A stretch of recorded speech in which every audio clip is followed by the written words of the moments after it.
Hello student, मैं ऋषिकेश शिंदे आप सभी का वेलकम करता हूँ आपके अपने यूट्यूब चैनल पर। हमने क्लास 12 का नया यूनिट शुरू किया था जिसका नाम है केमिकल काइनेटिक्स। तो केमिकल काइनेटिक्स में कल के लेक्चर में हमने देखा था कि केमिकल काइनेटिक्स ये एक केमिस्ट्री की ब्रांच है जिसके अंदर हम rate of reaction, factor affecting rate of reaction और मैकेनिज्म ऑफ रिएक्शन का स्टडी करते हैं। उसे हम केमिकल काइनेटिक्स कहते हैं। रेट ऑफ रिएक्शन को ही हम कहते हैं स्पीड ऑफ रिएक्शन। उसके बाद हमने रेट ऑफ रिएक्शन की डेफिनेशन देखी थी और रेट ऑफ रिएक्शन होता क्या है वो मैंने आपको बताया था। तो रेट ऑफ रिएक्शन क्या होता है? Change in concentration of reactant और प्रोडक्ट पर यूनिट टाइम, उसे कहते हैं हम रेट ऑफ रिएक्शन। और ये जो रेट ऑफ रिएक्शन है ये दो तरह के होते हैं, जिसमें एक होता है एवरेज रेट और दूसरा होता है इंस्टेंटेनियस रेट। अगर आप rate of reaction total time interval के लिए कैलकुलेट करते हैं तो उसे कहते हैं हम एवरेज रेट ऑफ रिएक्शन। और अगर आप रिएक्शन का rate at a specific instant, एक स्पेसिफिक इंस्टेंट के लिए मतलब बहुत कम टाइम के लिए कैलकुलेट करते हैं तो उसे कहते हैं हम इंस्टेंटेनियस रेट। और रिएक्शन का रेट हम किस तरह से निकालते हैं ये मैंने आपको बताया था। उसके बाद factor affecting rate of reaction में जैसे आप कैटेलिस्ट यूज करते हैं, कैटेलिस्ट यूज करने से रिएक्शन का रेट बढ़ जाता है, या फिर आप ऐसे कह सकते हैं आप टेम्परेचर बढ़ाने से रिएक्शन का रेट बढ़ता है। तो ये डिटेल में हम बाद में पढ़ने वाले हैं। मैकेनिज्म ऑफ रिएक्शन में हमने बताया था कि जैसे रिएक्शन जो हो रही है वो स्लो हो रही है या फास्ट हो रही है, रिएक्शन कितने स्टेप में हो रही है, रिएक्शन सिंगल स्टेप में होती है या मल्टीपल स्टेप में होती है, एक से ज्यादा स्टेप में होती है, इन सभी चीजों का स्टडी हम केमिकल काइनेटिक्स के अंदर करते हैं। तो आज का हमारा टॉपिक है जो हम रेट ऑफ रिएक्शन निकालते हैं उसमें rate of consumption of reactant और rate of formation of product किस तरह से निकालते हैं ये मैंने आपको पिछले लेक्चर में थोड़ा बहुत डिस्कस किया था इजी रिएक्शंस के लिए। फिर आज हमें क्या करना है, ऐसी रिएक्शन लेनी है जिसके अंदर आपको कोएफिशिएंट गिवन है तो आप किस तरह से रेट ऑफ रिएक्शन निकालेंगे, रेट ऑफ कंजम्पशन किस तरह से निकालेंगे, रेट ऑफ फॉर्मेशन किस तरह से निकालेंगे, इन सभी चीजों का स्टडी आज के लेक्चर में हम करने वाले हैं। लेकिन उससे पहले अभी तक आपने मेरे चैनल को सब्सक्राइब नहीं किया है तो सब्सक्राइब कर लीजिए। उससे साथ वीडियो कैसा लगा तो लाइक भी करना है आपको, ये वीडियो आपको दोस्तों के साथ शेयर भी करना है और उसके साथ साथ आपको टेलीग्राम चैनल भी ज्वाइन करना है जिसकी लिंक मैं डिस्क्रिप्शन बॉक्स में दे दूंगा। क्लियर? तो अभी हम पढ़ने वाले हैं केमिकल काइनेटिक्स में रेट ऑफ रिएक्शन किस तरह से निकालते हैं। एक मैं बेसिक एग्जांपल लेता हूं और उससे आगे हम थोड़े अलग अलग एग्जांपल लेंगे और उसे सॉल्व करने की कोशिश आज के लेक्चर में करने वाले हैं। तो चलो आज शुरुआत करते हैं। तो सबसे पहला, अगर आपके पास रिएक्शन है small A plus small B और ये आपको देता है सी, स्मॉल ए नहीं capital A plus capital B gives capital C plus capital D. ठीक है, ये रिएक्शन आपके पास है। तो आपको इसके लिए क्या निकालना है? तो सबसे पहले ये जो आपके दोनों यहां पे दिख रहे हैं ए और बी, इन्हें कहते हैं आप रिएक्टेंट। जो लेफ्ट साइड में होते हैं वो होते हैं आपके रिएक्टेंट्स, और यहां पे जो आपका सी और डी है जो आपको राइट साइड में दिखते हैं उन्हें कहते हैं हम प्रोडक्ट्स। ठीक है, तो ये है आपके प्रोडक्ट्स। तो आपको करना क्या है, तो आपको निकालना है यहां पे रेट ऑफ, क्या निकालना है आपको? Rate of consumption. Rate of consumption किसके लिए? तो रेट ऑफ कंजम्पशन ऑफ ए के लिए आपको रेट ऑफ कंजम्पशन निकालना है। रेट ऑफ कंजम्पशन ऑफ ए मतलब ए कंज्यूम होने की स्पीड निकालनी है आपको, है ना, ये कितने टाइम में कंज्यूम होने वाला है। तो रेट ऑफ कंजम्पशन हम किस तरह से निकालते हैं? तो देखिए, तो रेट है मतलब होता है चेंज इन कॉन्सेंट्रेशन। तो ये चेंज दिखाएंगे हम स्मॉल डी से, इंस्टेंटेनियस रेट। ठीक है, स्मॉल डी रिप्रेजेंट करेगा इंस्टेंटेनियस रेट। और किसका कॉन्सेंट्रेशन चेंज हो रहा है? ए का कॉन्सेंट्रेशन चेंज होता है विथ रिस्पेक्ट टू टाइम। जैसे जैसे टाइम चेंज होगा वैसे वैसे ए का कॉन्सेंट्रेशन चेंज होने वाला है। लेकिन आपको यहां पे एक बात ध्यान रखनी है, कौन सी? ये रेट ऑफ कंजम्पशन ऑफ ए है, मतलब रिएक्टेंट है, और रिएक्टेंट में आपको यहां पे देना होता है माइनस साइन। क्यों माइनस साइन देना होता है? तो इसका रीजन क्या है? क्योंकि डीए अपॉन डीटी का आंसर माइनस आने वाला है और ये माइनस हो जाएगा प्लस। तो आपको ये याद रखना है रेट ऑफ रिएक्शन हमेशा प्लस होता है। तो ये प्लस लाने के लिए आपको क्या करना पड़ेगा? ये डीए अपॉन डीटी माइनस आने वाला है तो आपको प्लस लाना है, तो इसके आगे आपने माइनस लगा दिया तो माइनस, और ये आंसर आएगा माइनस, माइनस माइनस प्लस, तो आपका रेट क्या हो जाएगा? पॉजिटिव। मतलब मतलब आपको एक बात यहां पे ध्यान रखनी है, जब आप रिएक्टेंट के बारे में लिखते हैं तो आपको वहां पे निगेटिव साइन देना है। क्लियर, सबको समझ में आया? चलो अगला देखते हैं। अभी आगे निकालना है आपको रेट ऑफ कंजम्पशन। किसके लिए निकालना है? Rate of consumption of B. तो बी के लिए कैसे निकालेंगे? देखिए फिर से, बी मतलब रिएक्टेंट है, अगर रिएक्टेंट होता है तो आपको साइन लेना है माइनस। उसके बाद क्या लेना है आपको? डी। किसका कॉन्सेंट्रेशन चेंज हो रहा है? बी का concentration with respect to time, time भी चेंज हो रहा है मतलब dt। तो ये हुआ आपका rate of consumption of B. उसके बाद सी आपका प्रोडक्ट है, तो प्रोडक्ट फॉर्म होता है रिएक्शन के अंदर, पहले आपके पास रिएक्टेंट होता है, बाद में आपको प्रोडक्ट मिलते हैं। तो क्या करना है आपको? यहां पे निकालना है आपको रेट ऑफ फॉर्मेशन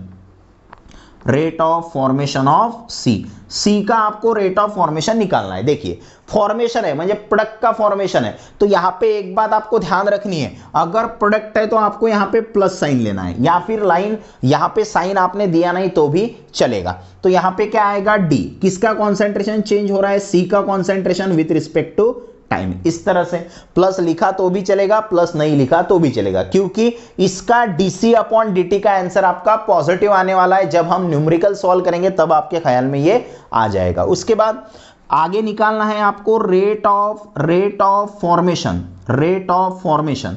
किसके लिए? कौन फॉर्म हो रहा है अभी? Rate of formation of D के लिए। फिर से डी क्या है? आपका प्रोडक्ट है, प्रोडक्ट है तो साइन क्या आएगा आपका? प्लस, यहां पे होगा डी अपॉन में क्या होने वाला है? dt। इस तरह से।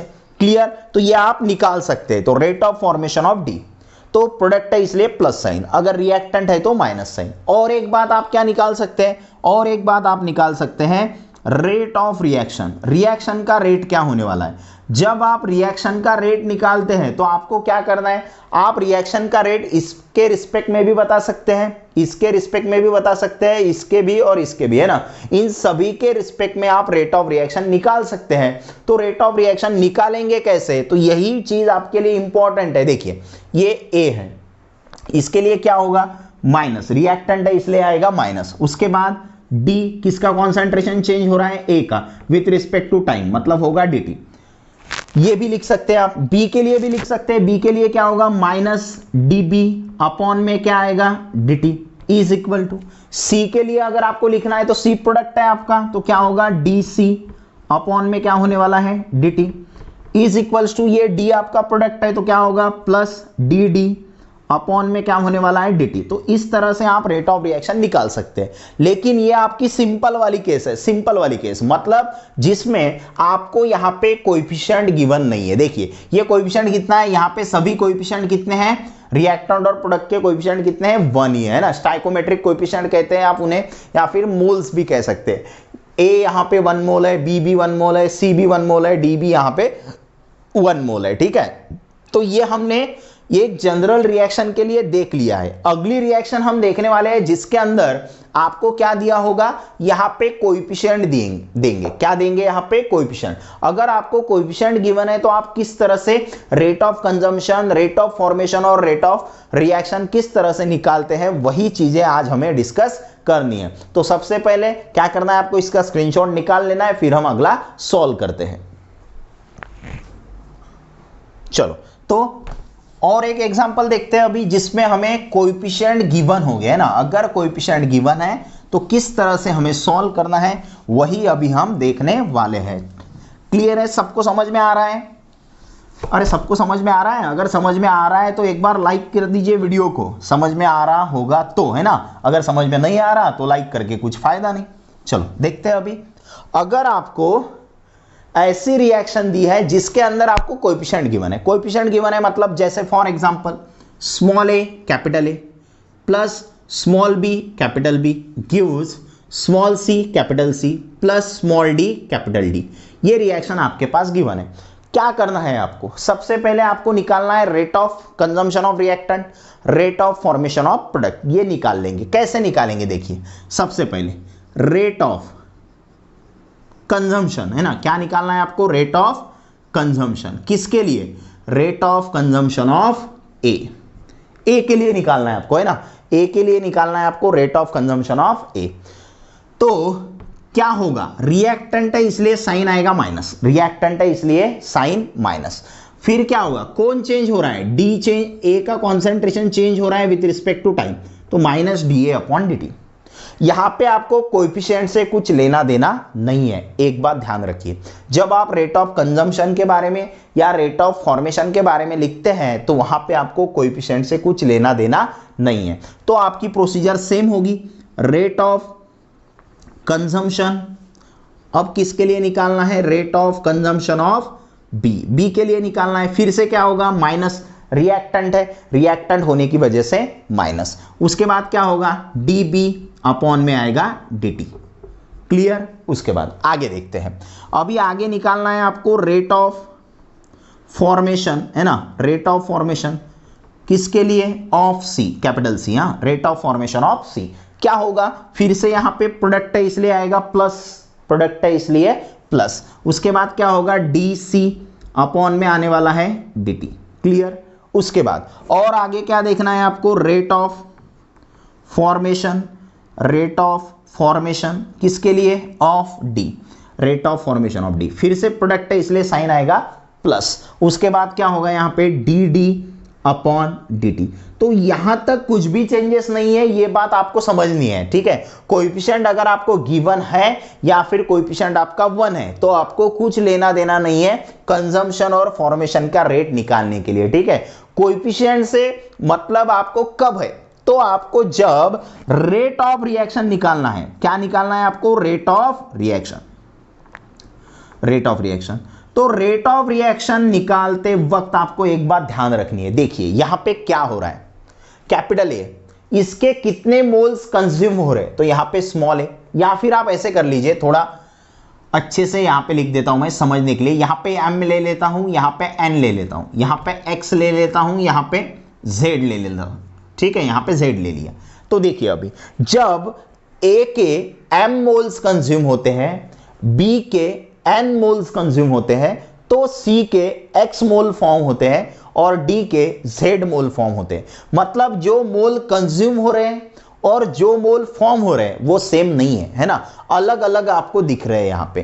तो जब आपके पास ऐसी केस होगी, मतलब जब आपको यहां पे कोएफिशिएंट गिवन होंगे तो क्या करना है आपको, सभी का रेट कांस्टेंट नहीं है ना, या फिर ऐसे कह सकते हैं आप सभी का रेट सेम नहीं है, कांस्टेंट नहीं, क्या कहना है आपको, सभी का रेट यहां पे सेम नहीं है, क्योंकि जब इसका m कंज्यूम होता है तब इसका n कंज्यूम होता है, मतलब दोनों की कंज्यूम होने की जो मात्रा है वो सेम है क्या, नहीं है। तो आपको रेट निकालते वक्त करना क्या है, देखिए ये रिएक्टेंट है, रिएक्टेंट है इसलिए आएगा माइनस। अभी देखिए इसका कोएफिशिएंट m है तो आपको इसको लिखना है 1/m, क्या लिखना है आपको 1/m, और a के लिए कैसे लिखेंगे, dA अपॉन में आएगा dt। उसके बाद ये आपका रिएक्टेंट है, फिर से रिएक्टेंट है मतलब साइन क्या होगा आपका माइनस। उसके बाद कोएफिशिएंट n है तो आपको क्या लिखना है 1/n, और b के लिए क्या लिखेंगे dB अपॉन में क्या आएगा dt इज इक्वल्स टू, आगे ये प्रोडक्ट है आपका c, अगर प्रोडक्ट है तो आपको क्या लिखना है प्लस, और x के लिए क्या लिखना है आपको 1/x, 1 के डिवाइड में लिखना है आपको, ठीक है। तो यहां पे क्या होगा dc अपॉन में क्या होने वाला है dt इज इक्वल्स टू, फिर से ये प्रोडक्ट है, प्रोडक्ट है मतलब साइन आएगा प्लस, यहां पे z है तो आपको क्या लिखना है 1/z, और d का रेट मतलब dd अपॉन में क्या होगा dt। क्लियर है। तो इस तरह से आपको एक बात ध्यान रखनी है, कौन सी, अगर आपको कोएफिशिएंट गिवन है तो रेट ऑफ कंजम्पशन और रेट ऑफ फॉर्मेशन पे कोई भी इफेक्ट आपको दिखेगा नहीं, आपको इफेक्ट कहां दिखने वाला है, रेट ऑफ रिएक्शन पे, है ना। तो रेट ऑफ रिएक्शन में जो कोएफिशिएंट होगा उसे आपको 1 के डिवाइड में लिखना है, जो आपका कोएफिशिएंट होगा उसे 1 के डिवाइड में लिखना है, और इस तरह से ये क्वेश्चन आप लोगों को सॉल्व करना है। सबको समझ में आया किस तरह करना है, तो सबको समझ में आया, एक बार कमेंट कीजिए, सबको कहना है समझ में आया या नहीं आया, है ना। अगर समझ में आया है तो एस कहिए, अगर नहीं आया है तो नो कहिए, ठीक है। तो ये बेसिक चीज थी जो मैंने आपको यहां पे पढ़ा दी है। तो अभी हम यहां पे क्या लेते हैं, कुछ नंबर्स यूज करते हैं और नंबर्स यूज करके ये क्वेश्चन सॉल्व करने की कोशिश करते हैं। उससे पहले आप इसका स्क्रीनशॉट निकाल लीजिए। चलो आगे देखते हैं, नंबर लेके सॉल्व करेंगे अभी।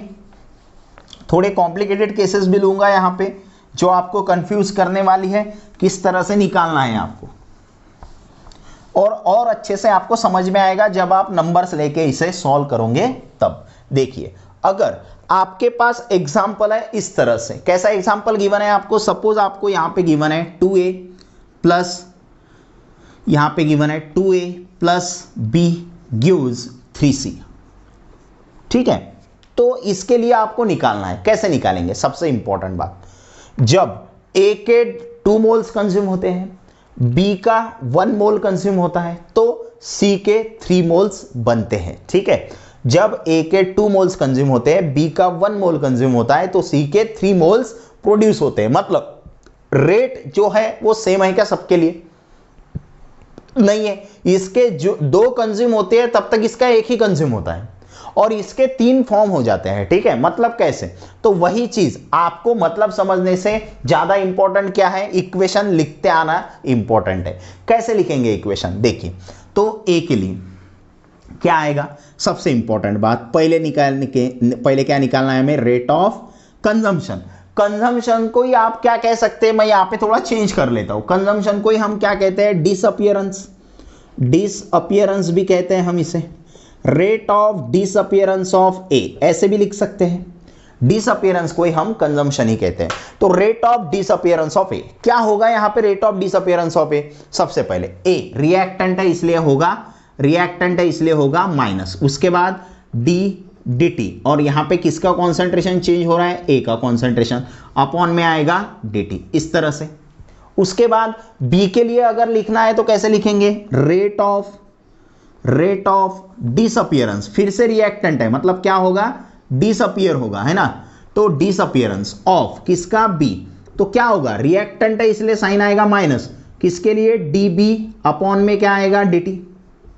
उसके बाद प्रोडक्ट के लिए लिखना है, प्रोडक्ट कौन है आपका c, तो क्या होगा, रेट ऑफ अपीयरेंस, अगर प्रोडक्ट है तो अपीयर होगा, है ना, तो rate of appearance of c आपको निकालना है। कैसे निकालेंगे, तो प्रोडक्ट है इसलिए साइन होगा प्लस, dc अपॉन में क्या होने वाला है, dt। तो ये आपने रेट ऑफ डिसअपियरेंस और रेट ऑफ अपीयरेंस यहां पे निकाल लिया है। आगे क्या करना है, आगे आपको निकालना है रेट ऑफ रिएक्शन, रिएक्शन का रेट निकालना है। तो रिएक्शन का रेट यहां से अगर हम निकालते हैं तो किस तरह से आएगा, पहले तो देखिए ये रिएक्टेंट है इसलिए साइन आएगा माइनस, कोएफिशिएंट 2 है तो इसे क्या लिखेंगे हम, 1/2, डी किसका कॉन्सेंट्रेशन चेंज हो रहा है, ए का with respect to time, dt, ठीक है। उसके बाद ये बी के लिए, तो फिर से रिएक्टेंट है मतलब माइनस साइन आएगा, और यहां पे कोएफिशिएंट नहीं है तो डायरेक्ट आपको लिखना है dB अपॉन dt, कोएफिशिएंट 1 है इसलिए यहां पे आपको लिखने की जरूरत नहीं है। उसके बाद C के लिए लिखेंगे तो प्रोडक्ट है मतलब क्या होगा, प्लस, प्रोडक्ट है इसलिए प्लस, और C है तो कैसे लिखेंगे, dC अपॉन में क्या होने वाला है, dt, dC अपॉन dt, इस तरह से। लेकिन यहां पे कोएफिशिएंट 3 है, अगर कोएफिशिएंट 3 है तो आपको करना क्या पड़ेगा, यहां पे ये प्लस 3 है इसलिए क्या लिखना पड़ेगा, 1/3। देखिए तीनों का रेट सेम नहीं है, जब इसके 2 कंज्यूम होते हैं तब तक इसका एक ही कंज्यूम होता है, मतलब इसका रेट ज्यादा है कंज्यूम होने का, ठीक है, इससे डबल है। देखिए इसके जब 2 कंज्यूम होते हैं तो इसके 3 बनते हैं, मतलब इसका बनने का रेट इससे ज्यादा है। जब इसके 2 कंज्यूम होंगे तब इसके 3 बनेंगे, इसका 1 कंज्यूम होगा तब इसके 3 बनेंगे, है ना। मतलब तीनों का रेट कंज्यूम होने का और फॉर्मेशन का रेट सेम नहीं है। तो सेम हमें अगर रेट ऑफ रिएक्शन लिखना है तो रिएक्शन का रेट तीनों का आपको अलग अलग दिख रहा है ना, तो इसे आपको बैलेंस करना है। तो बैलेंस कैसे करेंगे, तो B का रेट है तो देखिए B से डबल इसका रेट है, क्लियर, समझ में आया, B से डबल इसका है। तो अगर आपको इसके B के बराबर लिखना है तो आप क्या करेंगे, इसे 2 से डिवाइड करेंगे, देखिए 2 से डिवाइड कर दिया। B से ट्रिपल इसका रेट है, देखिए इसका जब 1 कंज्यूम होता है तब इसके 3 प्रोड्यूस होते हैं, ठीक है, तो इसका रेट 3 टाइम्स है इससे। अगर आपको दोनों को साथ में लिखना है, सेम लिखना है, तो कैसे लिखेंगे, ये 3 टाइम्स ज्यादा है तो 3 से डिवाइड कर दो, देखिए 3 से डिवाइड कर दिया। अगर 3 से आपने डिवाइड कर दिया तो ये अभी रेट क्या हो गया, सेम हो गया, क्लियर। तो इस तरह से आपको लिखना है, और अगर समझ में नहीं आया होगा तो अपनी ट्रिक क्या है अपनी, जो कोएफिशिएंट है उसे 1 के डिवाइड में आपको लिखना है, हो गया आपका क्वेश्चन सॉल्व। क्लियर है, सबको समझ में आ रहा है, एकदम बेसिक चीज है। अगर ये चीज आपको समझ में आ गई तो इस टाइप के सभी क्वेश्चंस आप सॉल्व कर सकते हैं। अगर आपको वीडियो अच्छा लग रहा है तो एक बार लाइक ठोक दीजिए और चैनल को सब्सक्राइब कर लीजिए, ठीक है। चलो आगे देखते हैं। आगे पहले आप तो इसका स्क्रीनशॉट निकाल लीजिए, फिर आगे देखते हैं हम, ठीक है। चलो अगला क्वेश्चन देखते हैं। अगले क्वेश्चन में अगर आपको कोएफिशिएंट थोड़ा आड़ा टेढ़ा दिया है ना, आड़ा टेढ़ा मतलब कैसे देखते हैं अभी, मतलब कैसे, तो थोड़ा फ्रैक्शन के फॉर्म में आपको कोएफिशिएंट गिवन है, तो आपको करना क्या है, देखिए अगर इस तरह से आपको गिवन है, अगर आपकी रिएक्शन है 1/2 x प्लस 3/5 y गिव्स, यहां पे गिवन है आपको 5z, है ना। इस तरह से आपकी रिएक्शन है, कैसे लिखेंगे अभी, फिर से वही चीजें लिखनी है। सबसे पहले लिखेंगे हम रेट ऑफ कंजम्पशन। क्या लिखेंगे, रेट ऑफ कंजम्पशन। किसका कंजम्पशन हो रहा है, rate of consumption of x, पहला ये लिखेंगे। दूसरा क्या लिखना है, y के लिए क्या होगा, फिर से रेट ऑफ कंजम्पशन, रिएक्टेंट है इसलिए कंज्यूम होगा, रेट ऑफ कंजम्पशन ऑफ किसके लिए, y के लिए। उसके बाद z का फॉर्मेशन हो रहा है, प्रोडक्ट में है, तो क्या होगा, rate of formation, rate of formation किसके लिए, ऑफ z के लिए। और उसके बाद आपको क्या निकालना है, तीनों के रेट निकाल लिया आपने, अभी आपको रिएक्शन का रेट निकालना है, तो बाद में क्या लिखना है आपको, रेट ऑफ रिएक्शन। क्या लिखना है आपको, रेट ऑफ रिएक्शन। तो देखिए किस तरह से आएगा, तो सबसे पहले ये रिएक्टेंट है इसलिए साइन होगा आपका माइनस, और डी किसका चेंज हो रहा है, कॉन्सेंट्रेशन x का with respect to time, dt। फिर से देखिए ये रिएक्टेंट है आपका, रिएक्टेंट है मतलब साइन होगा माइनस, किसका कॉन्सेंट्रेशन चेंज हो रहा है, y with respect to time. उसके बाद है आपके पास z का कॉन्सेंट्रेशन चेंज हो रहा है, ये देखिए कौन है, z मतलब प्रोडक्ट है तो क्या होगा, प्लस dz अपॉन में क्या होने वाला है, dt। क्लियर।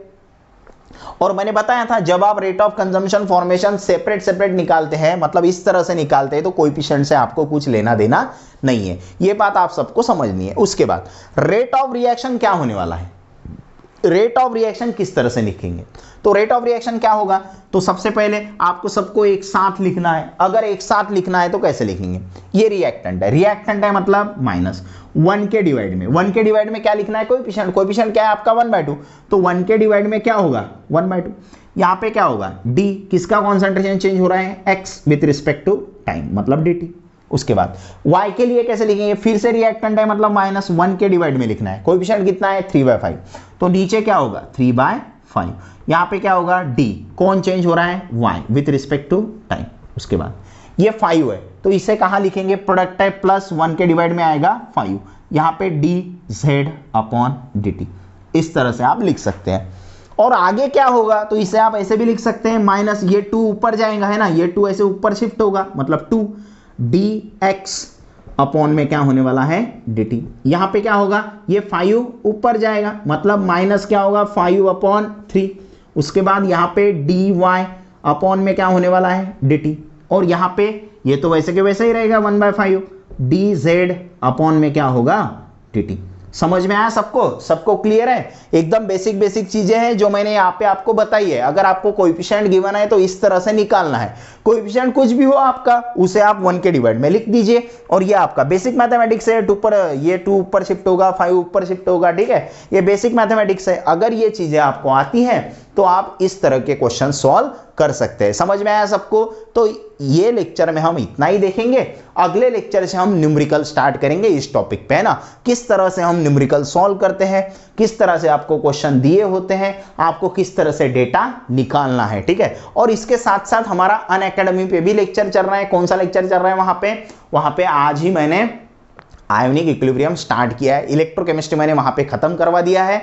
तो यहाँ पे भी आपके यूनिट हो रहे हैं, वहां पे भी हो रहे हैं। तो YouTube पे हमारे अब तक कौन कौन से यूनिट अपलोडेड है, तो यहाँ पे मैंने सॉलिड स्टेट भी अपलोड करके रखा है, उसके बाद थर्मोडायनामिक्स भी अपलोड करके रखा है, उसके बाद ये केमिकल काइनेटिक्स हमारा अभी शुरू है, ठीक है। हमने हैलोजन डेरिवेटिव कंप्लीट किया है और इसके साथ साथ अनअकैडमी पे भी हमारे सॉल्यूशन चैप्टर चल रहे हैं। इलेक्ट्रोकेमिस्ट्री मैंने खत्म करवाया है और उसके साथ ही अभी हमने आयोनिक इक्विलिब्रियम भी स्टार्ट करवा दिया है। तो इतने यूनिट्स आपको एक साथ पढ़ने हैं ना, आपको टाइम देना है, किस तरह से आप प्लान करते हैं उस तरह से आपको सभी टॉपिक्स को पढ़ना है, नोट्स बनानी है, लिखना है। और अनअकैडमी नोट्स तो अनअकैडमी पर आप नोट्स वहीं से डाउनलोड कर सकते हैं। तो ये सभी चीजों का आपको ध्यान रखना है और जो मैं बताता हूं इसके स्क्रीनशॉट निकालो, ये अपने बुक में आपको लिखना है। क्लियर है, सबको समझ में आ रहा है? इतनी बातें सबको समझ में आ गई। तो चलो अभी मिलते हैं अगले लेक्चर में, तब तक के लिए थैंक यू, बाय बाय।